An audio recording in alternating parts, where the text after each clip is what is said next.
Hi guys, Miming Ming. Hello, Miming. So, pangatlong gabi ko na naglalakad. Teka lang, may tao nakakahiya.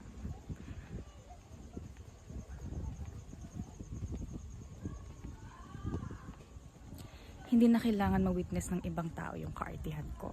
Enough na kayo. Anyway, pangatlong gabi ko na naglalakad kada uuwi. And then, first night ko na maglakad nang walang pinapakinggang music. Wow! Muntik na akong makita dyan. Anyway, kasi sabi nila, kapag daw hinayaan mo lang yung sarili mo na mag-sit in silence, tapos ang kasama mo lang ay yung ingay ng mundo at yung ingay ng utak mo, it gets you to think about the best ideas ever. Pero bakit ganon?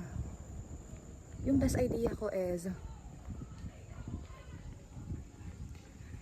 what if i-message ko siya ng I miss you? Hindi siya tama. Hindi siya tamang idea. Hindi siya best na idea. Pero bakit ayun yung pumasok? What is wrong with my brain? Nothing. So, hindi ko siya i-recommend. I recommend instead is makinig ka ng Down Bad ni Taylor Swift, mag-relapse at mag-breakdown at tumakbo at maglakad. Anong sit in silence? Walang magsisit in silence at magma-message ng I miss you. Wala ka na mi-miss, be.